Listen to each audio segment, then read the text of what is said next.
जो कहानी हम आज सुनाने वाले हैं ये मायावती जी की कहानी से आगे बढ़कर उस शख्स की कहानी है जिसने सरकारी नौकरी छोड़ी, शादी छोड़ी, परिवार छोड़ा, अपने पिता के अंतिम संस्कार में नहीं गया, अपने घर वालों को लिखा कि गरीबों, दलितों, पिछड़ों, अल्पसंख्यकों के घर मेरे घर है, जो सच में कभी नहीं लौटा, जिसकी मां ताउम्र इंतजार करती रही, बहनें राखी पर रास्ता देखती रही, लेकिन उसने अपने जीवन को मिशन की तरह समर्पण कर दिया। और इसीलिए शायद आज जब काशीराम नहीं है तब भी वो है एक आंदोलन बनकर सोच।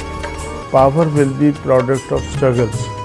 जो राजनीतिक सत्ता है वो संघर्ष में से ही निकलेगी, वैसे ही कोई हमें थाली में लेकर उसको नहीं परोसेगा। भारत की राजनीति में यूं तो कई नेता आए, कई सरकारें बदली, कई नारों ने भीड़ जुटाई, जोश बढ़ाया, लेकिन बहुत कम लोग ऐसे हैं जिन्होंने उन लोगों को बोलना सिखाया जिन्हें इस देश में सियासत ने सिर्फ सुनने के लिए छोड़ रखा था। काशीराम इसीलिए खास थे। काशीराम सिर्फ एक नेता नहीं थे, वे उस दबे हुए गुस्से की आवाज थे जिसे भारतीय राजनीति ने दशकों तक अनसुना कर रखा था।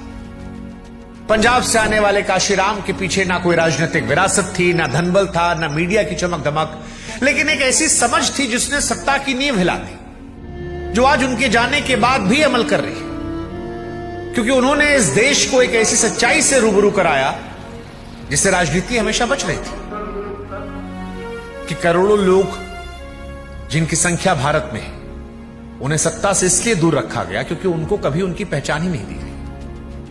और इसीलिए जब 70 और 80 के दशकों में भारत बदल रहा था, गांव, कस्बों, छोटे शहरों में दबा हुआ गुस्सा सड़कों पर आ रहा था, करोड़ों वो लोग जो वोट देते थे, रैलियों में भीड़ बनकर जाते थे, लेकिन राज कोई और करता था, काशीराम ने उस मानसिक गुलामी पर पहला प्रहार किया। उनके जहन में यह सवाल डाला कि अरे वोट तुम्हारा, संख्या तुम्हारी, तो राज तुम्हारा क्यों नहीं? काशीराम का यह राजनीतिक बयान नहीं था, यह व्यवस्था के खिलाफ एक खुला विद्रोह था। जब उन्होंने कहा जिसकी जितनी संख्या भारी उसकी उतनी हिस्सेदारी, ये नारे से आगे निकलकर आंदोलन बन गया। गांव गांव साइकिल यात्रा निकलने लगी, पढ़े लिखे कर्मचारी जुटने लगे और बरसों का अपमान राजनीतिक गुस्से में तब्दील हो गया। नतीजा दिल्ली ने देखा। हजारों साइकिलें राजधानी की तरफ आईं, नीले झंडों का समंदर सड़कों पर उतर गया और हवा में एक आवाज, मानो ये दबे हुए आत्मसम्मान का विस्फोट था।